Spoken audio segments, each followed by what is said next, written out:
소천의 인어를 만난 것은 학생 시절 소파의 동화에 대한 논문을 마치고였습니다.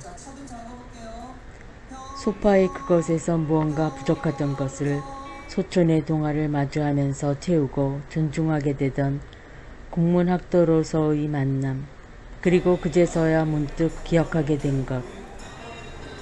어린 시절 포항과 묵호에서 특별한 날이면 잠자리 머리맡에 아버지가 사다 놓아주신 책들 속에 가장 마음에 들었던 것. 그래서 몇 번이고 읽고 또 읽었던 동화들이 그의 것이었다는 것을. 영식이의 영식이, 꿈을 찍는 사진관, 영철이의 잃어버린 나, 인어. 졸업 후 기자가 되고 그 이듬해 세계 아동회 특집으로 기획한 동심을 찾는 사람들. 어린이와 함께 살아가는 사람들을 찾아 만나고 그들의 삶을 정리 요약해보는 주간 기획물 속에서 다시 만난 소천. 소천의 제자인 동화 작가를 만나서 인터뷰하다 공감을 가진 소천의 얘기를 나누고 그 미망인을 만나며 인어를 다시 읽은 것은 꽃밭에서의 어여손님을 만나 뵀던 즈음이었고, 통일선봉대의 피어린 투쟁이 연신내 구파발 문상가트로 이어지던 시절이었습니다. 정교조 선생님들이 명동청당에서 아이들을 만날 때였고, 한국전쟁 직후 전쟁에 나가 돌아오지 못한 아빠를 그리는 아이의 노래와 전쟁 후 이제는 남북으로 완전 분단된 세상에서 초판을 낸 6번째 동화집 무지개에서 암호 같은 동화 인어를 다시 만난 때였습니다.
나의 조상은 대대로 바닷가에 살았답니다.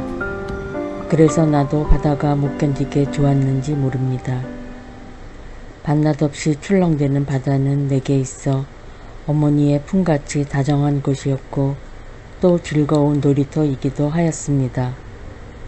어려서부터 조무래기 동무들과 바닷가에 나가 모래성을 쌓기도 했고 얕은 바닷물에 뛰어들어 물장구를 치며 놀기를 무척 즐겼습니다. 철이 들면서부터 나는 친구를 가릴 줄도 알고 몰래 사귀는 사람도 생겼습니다. 어느 해 여름, 나는 그 처녀와 함께 일부러 가까운 바다를 두고 먼 바다로 해수욕을 갔었습니다. 난물을 사람들 틈에 섞여 맘 놓고 한여름을 지내보려고 해서였습니다. 지금도 눈앞에 선한 그 처녀의 날씬한 몸에 희디인 살결, 나는 그 처녀를 인어라 불렀습니다. 나도 남만 못지않게 헤엄을 잘 쳤지만 그 처녀는 나보다도 무척 더 헤엄을 잘 쳤습니다. 바닷가 모래밭에 나란히 앉아 우리는 어린 아이 모양 모래 장난을 하다가 둘 중에 누가 머리에 모래를 뿌리고 먼저 바닷물로 뛰어듭니다. 그러면 남은 사람이 역시 뒤쫓아 바닷물로 뛰어듭니다. 정말 바다는 즐거운 우리들의 놀이터였습니다.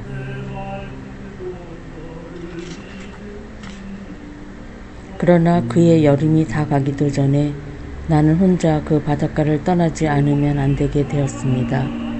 그 처녀는 자기의 헤엄잘 치는 재주를 믿고 바다로 자꾸 헤엄쳐가 버리고는 영영 다시 돌아오질 않았습니다.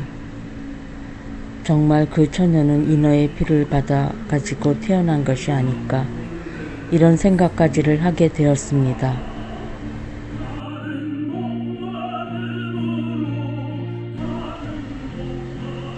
수십 수척의 배들을 동원하여 별별 수단을 다해 찾아보았으나 그 처녀의 시체는 나타나지 않았습니다.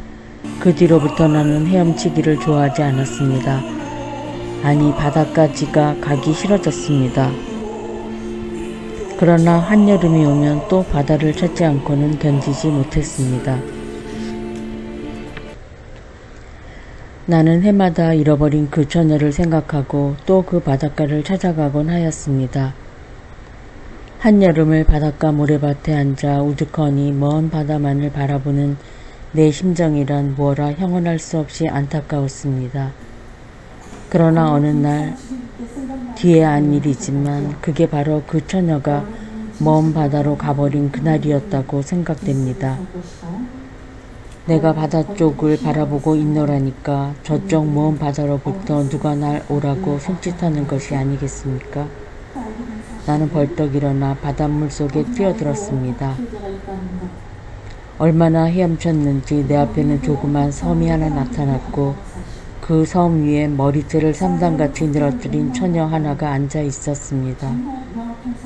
참 용감하군요. 아직 아무도 여기까지 헤엄쳐 온 사람은 없는데 하며 반겨 맞아 주었습니다. 당신은 누구신데 이런 외딴 섬에 혼자 앉아 있어? 보시는 바와 같이 하며 그는 머리채로 가렸던 몸뚱이를 드러내 보였습니다. 한미 정상회담에서 아, 인어로구나.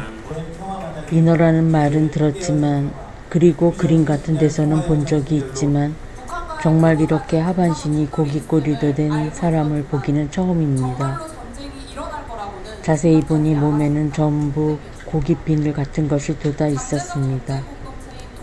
그러나 나는 조금도 놀라거나 또 놀라워하는 눈치를 보이지 않았습니다.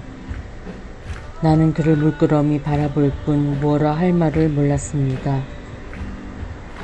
당신의 그 뜨거운 사랑이, 그 안타까운 그리움이 당신을 여기까지 오게 했습니다. 그러나 퍽 실망하셨지요. 그 여자는 이 바다에도 이젠 없습니다. 그걸 당신이 어떻게... 육지에서 생긴 일은 전혀 모르지만 이 바다에서 생긴 일은 낱낱이 알고 있지요. 그러면 영원히 다시 만날 수는 없을까요? 글쎄요, 저 하늘에 가서 영원으로서나마 만날 수 있을는지요.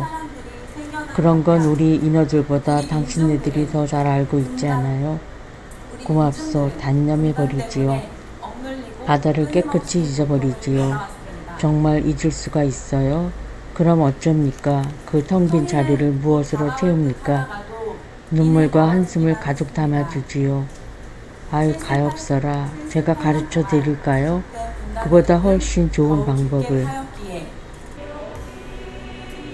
나는 인어의 얼굴만 물끄러미 바라볼 뿐 더 말하지 않았습니다. 제 소원을 이루어만 주신다면 저는 반겨 당신의 사랑이 되겠어요. 그 소원이란 날 사람이 되게 하여 주셔요. 당신이 오랫동안 기다리던 그런 여인이 되게 하여 주셔요. 사람이, 여인이. 나는 그의 말을 되풀이했습니다.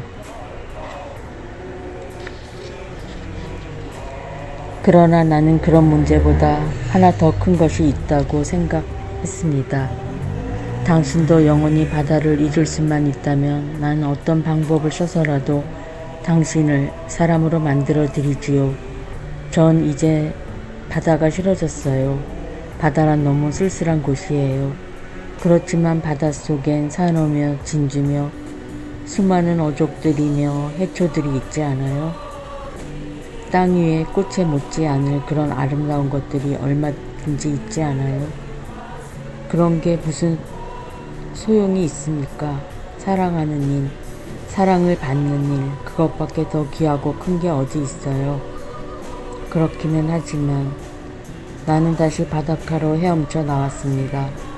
그리고 며칠이고 그 인어 아가씨를 잊으려고 애를 썼으나 도무지 잊을 길이 없었습니다. 그럼 어떻게 하나?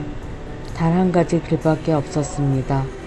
그것은 인어 아가씨를 정말 사람으로 변하게 하는 법을 연구하여 그 보기 흉한 비늘과 고깃꼬리를 예쁜 사람의 몸뚱이와 날씬한 두 다리로 바꿔야 했습니다. 그러나 그것은 인어 아가씨를 잊기보다 더 어려운 일이었습니다. 얼마를 두고 굴돌했던지 내게는 그야말로 우스꽝스러울 만큼 엉뚱한 지혜가 생겼습니다. 마침내 나는 용기를 내어 그 방법을 실현해 보기 위해서 다시 인어 아가씨가 있는 섬으로 헤엄쳐 갔습니다. 왜 오랫동안 오시지 않았어요? 당신이 그리워 죽어버리고 싶었어요. 당신을 데려갈 방법을 생각하느라고 그랬지요. 그럼 오늘은 데리러 오셨어요? 내 대답을 듣기도 전에 인어 아가씨는 조아라 내 곁에 다가앉는 것이었습니다. 자신은 없지만 내게 있는 슬기를 다 짜내어 생각해낸 방법. 자, 어서 이걸 먹어봐요.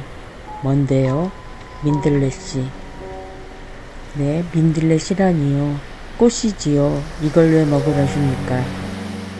글쎄 먹어봐요. 당신의 살도 우리 사람과 같아질는지 모르니까요. 인어 아가씨는 곧 내가 주는 민들레씨를 받아 먹었습니다. 그러더니 무엇에 놀란 사람 마냥 전신을 부르르 떠는 것이 아니겠습니까?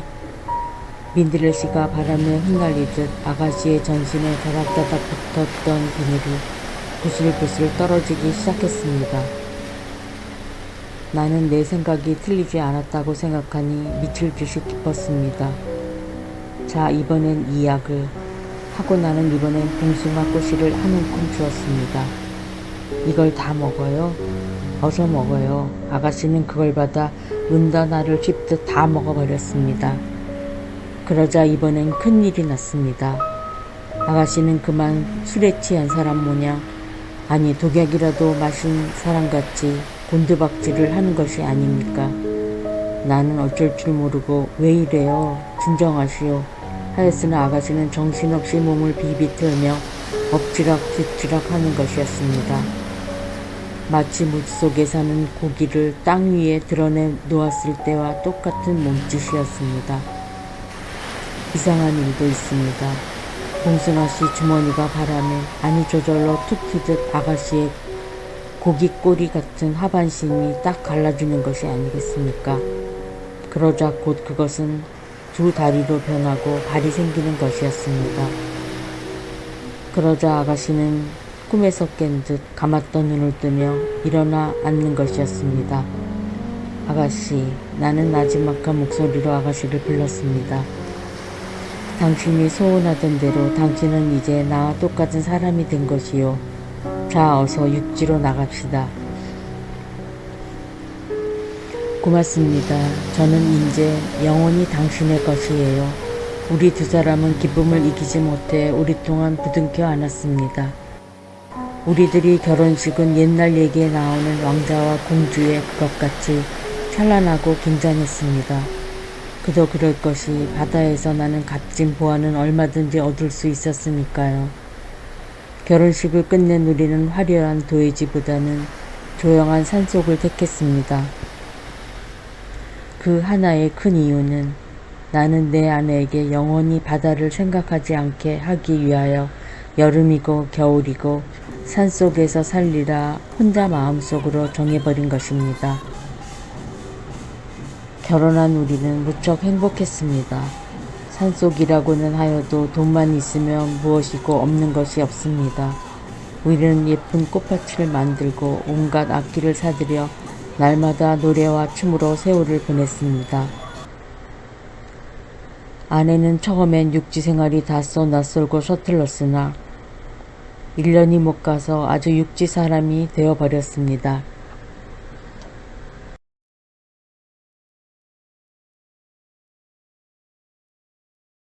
함당같이 기다란 머리는 예쁘게 잘라 온갖 장식품으로 치장하여 반짝였고 옷도 가지가지 원색으로만 바꿔 입었습니다. 그러나 웬일인지 아내는 빨갛고 노랗고 초록빛 같은 색깔보다는 늘상 짙은 하늘빛을 좋아했습니다. 하늘빛. 아내는 내게 이렇게 말했으나 사실 그것은 하늘빛이 아니라 바다빛이었습니다. 아직도 아내는 바다를 잊어버리지는 못하고 있다. 나는 마음속으로 이렇게 생각했습니다. 그러나 1년이 지난 우리들 사이에는 예쁜 아기가 생겼습니다. 아기는 무척 귀여웠습니다. 이제 나도 마음을 놓을 수가 있었습니다. 우리는 아기의 옷을 사러 오랜만에 거리로 내려왔습니다. 내가 아기를 안고 우리는 천천히 구경을 하며 걸었습니다. 얼마 안가 아내는 내게 어디 음식점에라도 들어가 앉자고 하였습니다. 나는 아무 생각 없이 그러자고 길가 조그만 음식점에 들어가 앉았습니다. 아내는 화장실에 갔다 온다고 곧 일어섰습니다. 5분, 10분을 기다려도 아내는 다시 나타나지 않았습니다. 아무리 생각해도 알 수 없는 일입니다. 나는 아기를 안고 음식점을 나왔습니다. 길을 걷다가 나는 문득 아까 어느 염색소 앞을 아내와 함께 지날 때 일이 생각났습니다. 지금 생각하니 그때 벌써 아내의 마음은 흔들리기 시작했던 것입니다. 염색소 2층엔 진한 하늘빛, 바다색 물감을 들여 늘어뜨린 수많은 피륙들이 바람에 나부끼는 것을 보고 아내는 갑자기 바다를 생각했을 것입니다. 그리해서 그냥 단숨에 나와 아기를 버리고 바다로 달아나 버렸을 것입니다. 굳이 다시 아내를 찾아 바다로 갈 필요는 없다고 나는 생각했습니다. 아기와 나를 합한 사랑과 바다 그것과 어느 쪽이 더 무거울까? 그것을 저울질하고 아내는 다시 산으로 돌아오든지 영원히 안 돌아오든지 할 것이지 내가 찾아가 사정할 따위 일이 아니라고 생각되었기 때문입니다.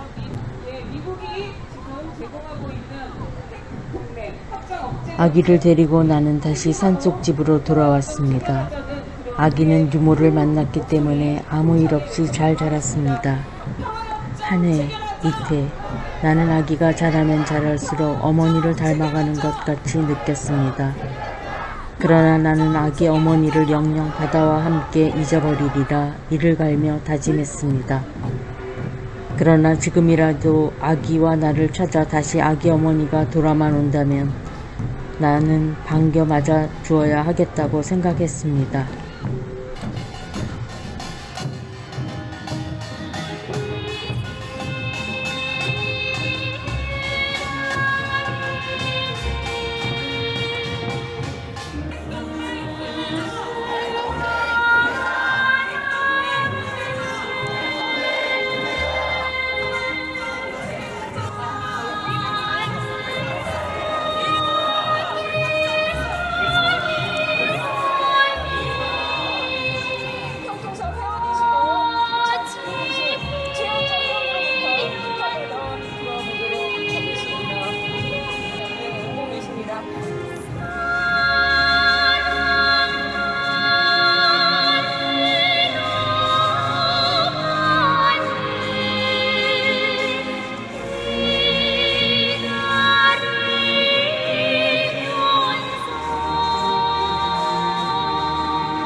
내 아기의 나이 6살 되던 해에 생긴 일입니다. 나는 아기에게 재미있는 그림책을 사다 주었습니다. 그리고 크레용과 도화지도 사다 주었습니다.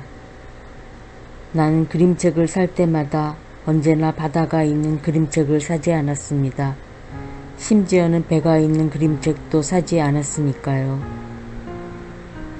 동물, 식물을 그린 그림책과 기차, 자동차 같은 태엽만 감으면 저절로 움직이는 노름감 같은 것을 얼마든지 사다 주었습니다. 어느 날 나는 하얀 벽에 무엇이 가득 그려져 있는 것을 보고 깜짝 놀랐습니다.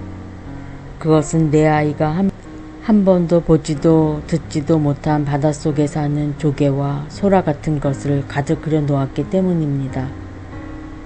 나는 내 아이에게 이걸 어디서 보고 그렸느냐고 묻기가 무서워졌습니다. 나는 이 이상 바다를 피하여 이런 쓸쓸한 산속에 사는 것이 무의미하다는 것을 느꼈습니다. 나는 아이를 데리고 다시 거리로 내려왔습니다. 전차 소리, 자동차 소리, 요란한 음악 소리. 그러나 내 아이는 그런 것들에 귀를 기울이지 않았습니다. 그런데 어느 날 나는 내 아이 곁에 앉아 책을 읽고 있었습니다. 문 밖에서 뚜 하는 그다지 크지도 이상할 것도 없는 소리가 들려왔습니다. 그런데 내 아이는 무엇에 놀란 사람 모양 문을 박차고 밖으로 내닫는 것이 아니겠습니까? 나는 깜짝 놀라 곧 아이의 뒤를 따라 나가 보았습니다. 예, 그거 놔줘. 입에 물고 뚜뚜 부는 아이에게 내 아이가 하는 말이었습니다. 그래 두어라. 내 아주 훌륭한 자동차를 줄게. 나도 이렇게 말했습니다. 그 아이는 입에 물었던 것을 내 아이에게 주었습니다. 나는 약속대로 몇 개의 노름감을 들고 나와 거기 있는 아이들에게 나누어 주며 너희들 이해하고 정답게 놀아줘라, 응? 하고 부탁했습니다. 그날 저녁 나는 내 아이가 뚜뚜 부는 것을 열심히 들여다보고 있다가 문득 깨달았습니다. 그것은 소라로 만든 필이었습니다. 어머니를 닮아서 너도 역시 바다가 그리운 모양이구나. 나는 내 아이를 물끄러미 쳐다보며 이렇게 생각했습니다. 그 뒤 나는 내 아이가 가지고 노는 노름감을 늘 유심히 들여다보았습니다. 내 아이는 그 값비싼 노름감을 들고 나가선 동네 아이들에게 나누어 주어버리고 그 대신 바닷가에서 주워온 조개 껍질을 수두룩이 방바닥에 버려놓고 노는 것이었습니다. 얘야, 우리 이번 여름엔 바다에 갈까? 바다가 뭔데요? 소라와 조개와 물고기들이 사는 곳이 바다란다. 아이 좋아. 아이는 기절이라도 할 듯이 좋아 날뛰는 것이었습니다. 나는 그만 정신이 아찔했습니다. 전쟁동맹 끝내자! 전쟁동맹 끝내자! 전쟁동맹 끝내자! 전쟁동맹 끝내자!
당신과 나는 모두 바다가 고향이었습니다.